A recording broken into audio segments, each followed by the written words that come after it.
د کربلا واقعه چې په کوم وخت کې کېده، په دغه وخت کې حکومت د یزید و،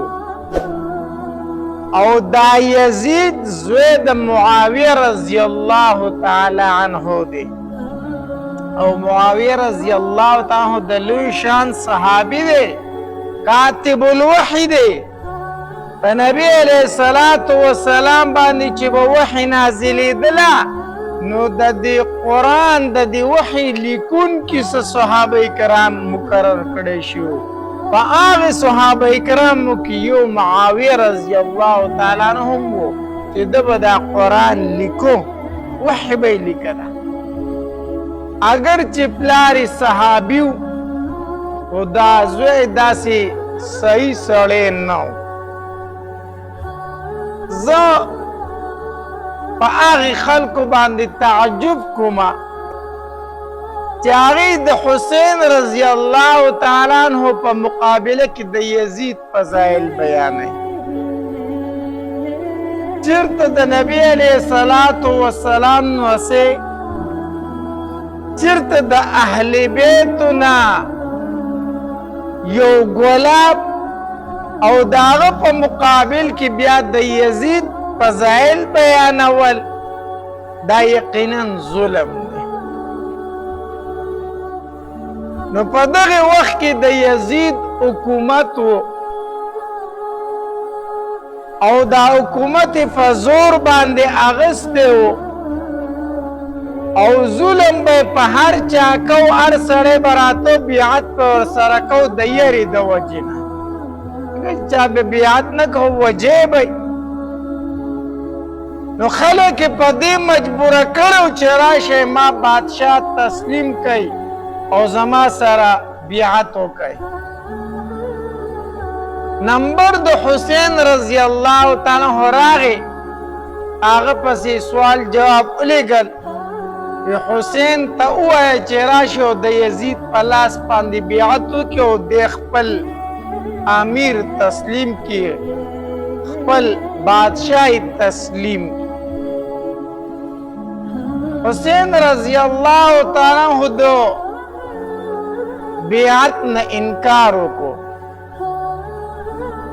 او دا انکار یې ولیکه، او دا بیعت څه ګران کار نه و. حسین رضی الله تعالی فرمایلی دا بیعت څه ګران نه دی، زه به د یزید سره وکم بیعت. خو یزید هغه شریعت مات کړی، هغه قانون یې مات کړی دی، کم قانون او کم شریعت چې زما په بابا باندې نازل شوی، کم چې زمونږ په خاندان او زمونږ په کور کې راغلی دی، هغه شریعت ده نافذ کړی. نو کو دغه شریعت دغه قانون د نافذ کو، نو زه به د یزید په لاس باندې بیعت وکم، زه به یې غلام شمه. خو ده هغه قانون مات کړی دی، هغه کم څیزونه چې زما په پیغمبر باندې حرام شوي وو، کم څیزونه چې زما پیغمبر حرام ګرځولي وو، هغه ده په خپل قانون کې حلال ګرځولي دي. زما د بابا په شریعت کې شراب حرام وو، د په خپل قانون کې شراب حلال ګرځولي دي. زما د بابا په قانون کې زنا نه وه، د په حکومت کې زنا کېږي. زما د بابا په قانون کې ظلم نه و، د په حکومت کې ظلم کېږي. دې وجې نه زه د یزید سره بیعت کولو ته تیار نه یم. نو دا جنګ شوی په څه باندې دی، دې باندې لږ سوچ وکړه. جنګ شوی په دې باندې دی چې حسین رضی الله تعالی فرمایلی زه هغې قانون ته نه یم تیار، کوم قانون چې د قرآن او د حدیث خلاف، هغه قانون نه منم. شوی جنگ په دې دی، فلسفه د کربلا دا ده چې حسین رضی الله تعالی فرمایلی هغه قانون نه منم، کوم قانون چې د الله د قانون نه بغاوت مونږه په دې باندې نه سنیانو سوچ کړی دی او نه پې شیعاګانو سوچ کړی دی. شیعاګان خو چې 10 محرم شروع شي تورې جامې واغونده او بس ځان ته څپېړه ونیسه او ماتم کوه او هله هله هله هله بس دغه کوه. کربلا د واقع نه مونږ ته دا پاتې شوي دي چې کله د محرم میاشت شروع شي ته جړاګانې کوه، ویرونه کوه او تورې جامې واغونده او سینه ډبوه. دا د کربلا د قان د واقع نه مونږ ته پاتې شوي دي، دا یې مونږ ته ښودلي دي. یا سنیان به څه وکړي د محرم په میاشت کې منګې به راوالي او قبرستان ته به ځي او په قبرونو به اوبه اچوي، په قبرونو باندې اوبه اچوه. دا د کربلا واقع تا ته پرېښي دي. یا اوبه تقسیموه او دیګونه پخوه، دا د کربلا واقع سبق دی. عجیبه خلک یو ښه منګې راواله او په قبر باندې اوبه واړوه. لکه دا پې ولې اړئ؟ ځکه چې په کربلا کې زمونږ امامان تږي شهیدان شوي وو.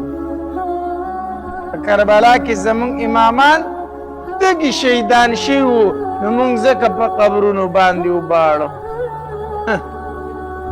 امامان په کربلا کې تږي شهیدان شوي دي او ته دلته د بنیر په مقبرو کې په قبرونو اوبه اړئ. نو یو خو دا خبره چې دا اوبه هغوی ته رسي، ته سوچ پکار دی، لږ فکر خو پکار دی که نه. تا په خپل قبر اوبه واړولې نسي چلو شو، د هغې ته ورسېدې. یا دا اوبه دې مړي ته ښکته رسي، بس جام راواله په یو قبر تې اړوه په بل تې اړوه. دا ولې؟ کربلا کې امامان تږي شهیدان شي. دا جهالت دی، جهالت. دې د شریعت سره هېڅ تعلق نشته، هر ځان نه جوړې شوې خبرې. د کربلا واقع مونږ ته دا سبق نه دی پرېښی چې سینې ډبوه او تورې جامې واغونده. د کربلا واقع مونږ ته دا سبق نه دی پرېښی چې په قبرونو باندې اوبه اړوه او ښځې پکې کورونو کې کیرونه پخوي او چاولې پخوي. دا مونږ ته پرېښي نه. د کربلا واقع مونږ ته دا پرېښي دي چې د الله د قانون نه کوم څیز بغاوت کوي هغه مه منه. د ظلم خلاف ودرېږه، ظالم ته مخامخ ودرېږه. دا مونږ ته د کربلا د واقع نه معلومیږي. حسین رضی الله تعالی فرمایل زه د یزید سره بیعت نشم کولی، ځکه د زما د بابا قانون مات کړی، کوم شریعت چې زما بابا راوړی هغې نه د انکار کړی. یزید ورته بیا جنگ ته تیار شه، جنگ ته تیار شه. کوفی والا ورته وویل وی ته کوفی ته راشه، موږ د ټول ملګري یو. حسین رضی الله تعالی کوفی ته وغوښتو. دغه علاقې د کوفې چې کوم ګورنر و د هغه نوم ابن زیاد و چې مشهور په ابن مرجانه و. په لاس باندې بیعت وکړي، وی نه کومه، وی بیا به جنگ ته تیارېږي. حسین رضی الله تعالی فرمایل وی جنگ ته تیار یم، ګناه نشم کولی خو دومره کولی شم چې ځان شهید کولی شم، خو ګناه نشم کولی. حسین رضی الله تعالی چې خیمې ټک والی او ابن زیاد جنگ ته سر وتړو او ځان حملې ته تیار کو، نو کوفی والا ټول د حسین رضی الله تعالی نه واپس شو، ټول ته وتښتېدل. اول یې راغوښتي وو او چې کله جنگ جوړېدو، حالات جنگ ته ورسېدل، کوفی والا ته ټول وروستي شو. حسین رضی الله تعالی صرف د خپل خاندان سره د 2 کسانو سره پرېښود. 2 کسانو، دا ټول د نبی علیه السلام د خاندان خلک، دوی پاتې شو. حسین رضی الله عنه فرمایل اوس یا شهادت ته او یا دغه ظالم ته غاړه کې خودل دي یا دغه د ګناه قانون قبلول دي وینه شم کولی ځان شهید کولی شم خپل خاندان شهید کولی شم خو د ګناه په کار کې حصه نشم اخیستی په هر حال خیمې ټکوالی شوې جنگ شروع شو د نبی علیه صلات وسلام د خاندان به یو کس تو شهید کېده به او واپس شهید به خیمو خواته راوړو اوبه پې بندې شوې د دریاب اوبه یې پې بندې کړې تږي وو لویه واقعه ده ما بیان کړې ده خو زه ته صرف پس منظر بیانوم یو د نبی علیه صلات وسلام د خاندان کس فتو شهید کېده به واپس به راوستی شو په دغې ورځو کې د شاه قاسم کویدن شوي و خو واده یې نه و شوی او حسین رضی الله عنه کتل چې دا د نبی علیه السلام چې څومره خاندان دی دا به اوس ټول شهید کېږي او د شاه قاسم خو کویدن شوي خو واده یې نه دی شوی نو راشه د مرګ نه د شهادت نه ورله مخکې دا واده م وکړه اوس ګوره خیمې ټکوالی شوي دي او مخې ته د نبي علیه السلام د خاندان شهیدان پراته دي د هغوی کټ شوي سرونه پراته دي حسین رضی الله عنه فرمایل دا واده کول هم سنت دي راځئ چې دا سنت په دې ټایم کې ژوندي کړو راځئ چې دا په دې ټایم کې ژوندي کړو نو شاه قاسم په یو خیمه کې او کور والی په بله خیمه کې ده او واده یې وشو خپلې د خیمې ته یې راوستل او چې راوستل نو ناویانو له خلک نکریز ږدي که نه نو حسین رضی الله عنه فرمایل د نبی صلات وسلام د خاندان چې کومې وینې دي د شهیدانو چې کومې وینې دي دا ورته په منګولو باندې ولګوي نکریزه خو دلته نشته خو د جنګ میدان دی نکریزه شته دی نه وی د شهیدانو وینې دي خو لاس سور کول غواړي نو وی د ناوې لاسونه په وینو باندې سره کوي نو د شاه قاسم د ناوې لاسونه د نبی علیه صلات وسلام د خاندان په وینو باندې سره کړی شو او شاه قاسم له یې ناوې راوسته لومبۍ شپه ده شاه قاسم د خپلې ناوې سره دی په خیمه کې د بار نه ورته اواز وشو وی شاه قاسم د جنگ ستا نمبر دی یو تن وځي او شهید کېږي اوس ستا نمبر دی جنگ ته د وتلو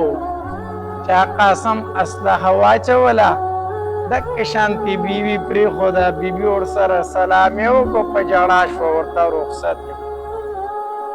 او چې شاه قاسم لاړ جنګېده لږ ټایم تېر نه و چې د هغه کټ شوی سر د هغه خیمې مخې ته کېښودل شو ناوې راوړه د خپل خاوند هغه کټ شوی سر یې راواغسته په لاسونو کې ونیو دومره ظلم شوی دومره حد درجې ظلم شوی په دې کې د علي اکبر نمبر راغی आवाज ورته وشو حسین رضی الله عنه ورته आवाज وکړو علي اکبر ستا نمبر دی د جنگ علماو لیکلي دي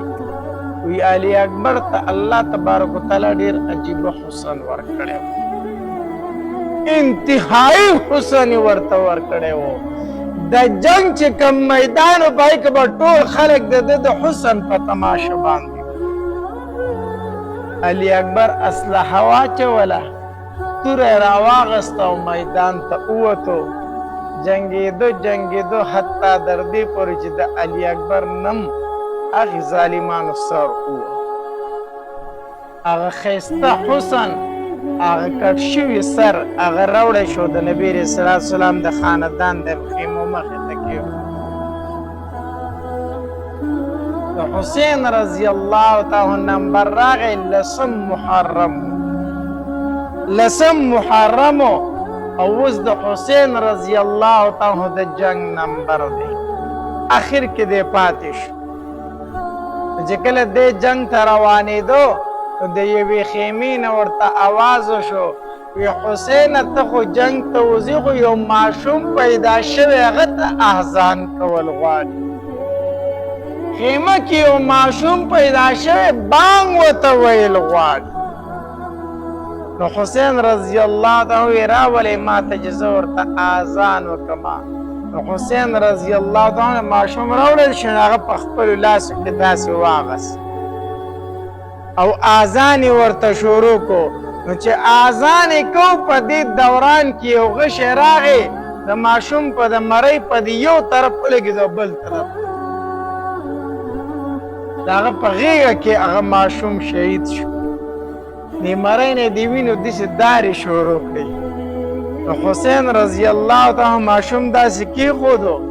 او د هغه د هغې وینو نه یې لپه راډکه کړه او داسې اسمان ته یې وچانګلې اسمان ته وچانګلې او د سترګو نه اوښکې وبهېدې وی الله د نبی علیه الصلاة والسلام د خاندان هغه اخري ماشوم چې نن پیدا شو هغه مې ستا په نوم باندې قربان شو الله هغه من قربان شو الله ای د قدرت مالکه ای د کائنات مالکه وګوره غیراتم شهید هغه ماشوم شهید شو او حسین رضی الله تعالی په خپل تور راواغست میدان ته ووت جنگ کوي چې کله دی په دې کافرو دې تورو په منځ کې راګیر شو که نه نو خورې تماشه کوله زینب رضی الله تعالی عنها دې تماشه کوله د خیمې په یو چوت کې دې تماشه کوله چې زما ورور جنگ ته وتلی دی نو چې کله دی د تورو په دې منځ کې راګیر شو دا کافر ته تاو شو نو دا ناڅاپي د خیمې نه وارخطا راووته او چغه یې وواله چې چغه یې وواله او د حسین رضی الله تعالی په خور نظر شو نو د هغې تورو نه یې د کافرو نه په چل چل کې ځان راویست او چې راغی زینب رضی الله تعالی ته یې ځان راورسو د لاسه یې ونیوه او خیمې ته یې راوسته او تقریر یې ورته شروع وی خور یوه خبره زما واوره او ته په خپل اختیار باندې نامحرم سړي ولیدې او په تا باندې د پردي سړي نظر پرېوته او دا ستا په اختیار کې و نو الله ته به ګوره ته جواب ورکوې زه ذموار نه یم ترې خیمې نه ولې بار ته راوتې ځکه علماو لیکلي دي وی زینب رضی الله تعالی ته الله عجیبه حسن ورکړی دا د حسین رضی الله تعالی خور ده د علي رضی الله تعالی لور ده وی په دې باندې عجیبه حسن پروت عجیبه حسن پې پروت نو حسین رضی الله تعالی ته وفرمایل وی خورې کو د نامحرم نظر در باندې پرېوتو او دا ستا په اختیار کې وه نو په ورځې د آخرت به خپل جواب په خپله ورکړي دې حالت ته وګورئ ښه د کربلا د واقعې نه موږ ته څه معلومېږي دې حالت ته وګوره د نبي علیه الصلاة والسلام د خاندان سرونه پراته دي په مړو باندې په شهیدانو باندې جړا کوونکي صرف یوه زینب پاتې شوې ده حسین رضی الله تعالی د کافر په منځ کې ګیر دی خو بیا ورته حسین رضی الله تعالی فرمایي خورې پرده وکړه بې پرده راته نشي ګورئ نن مونږ چې کوم ماتمونه کوو نو زنانو به تورې کپړې اچولي او تیز میکاپ به یې کړي او تنګې ترشي جامې به یې اغوستي او دا به روانه وي او سینه به ډبوي او زه ماتم کومه تورې جامې به یې اغوستې او ورسره میکاپ به یې کړی ښه تیز او دا څه کوي ماتم کوي کربلا واقع موږ ته دا پرېښي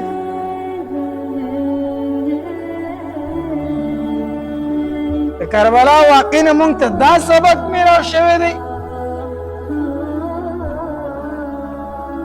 زینب رضی الله تعالی بیا خپلې خیمې ته تللې ده خو بار ته نه ده راوتې بیا حتی تر دې پورې چې د حسین رضی الله تعالی عنه هم شهید شو او چې کله دې شهید شو الله بعضې علماو لیکلي دي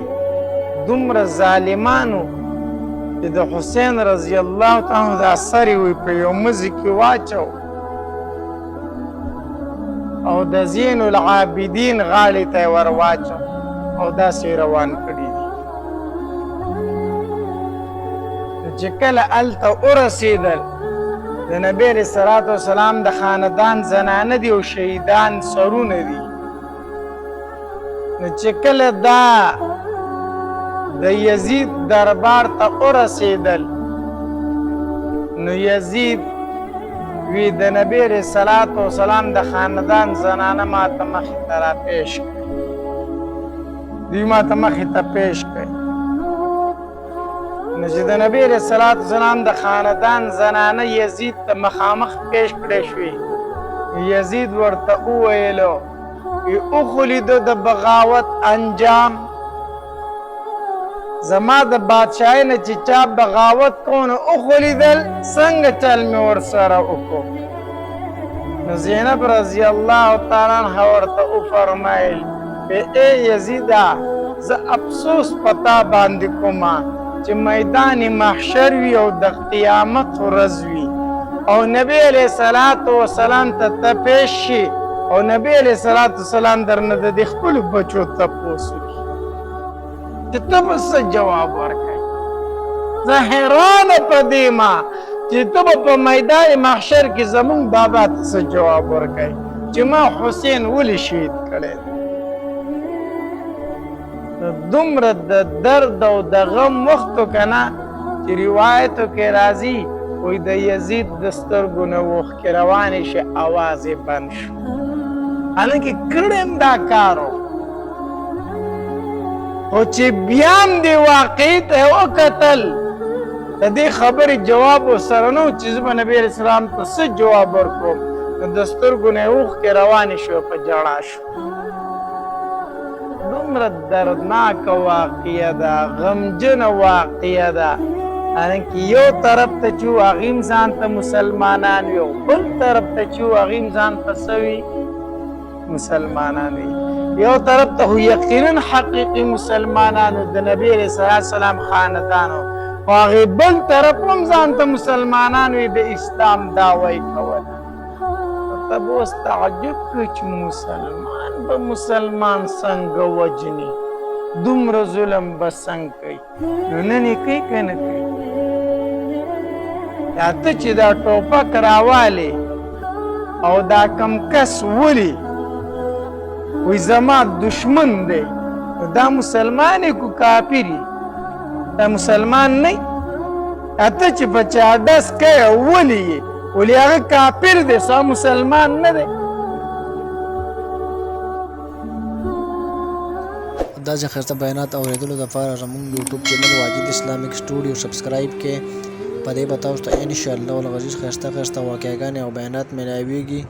او د ګنټې د نشان در سره کلک کړئ تاسو ته آینده نوې ویډیوګانې مخې ته راځي او د خپلو ملګرو سره لازم د ثواب په نیت باندې شریکه کړئ او په کمنټ کې ماشاءالله سبحان الله لازم ولیکئ. ډېره مننه والسلام.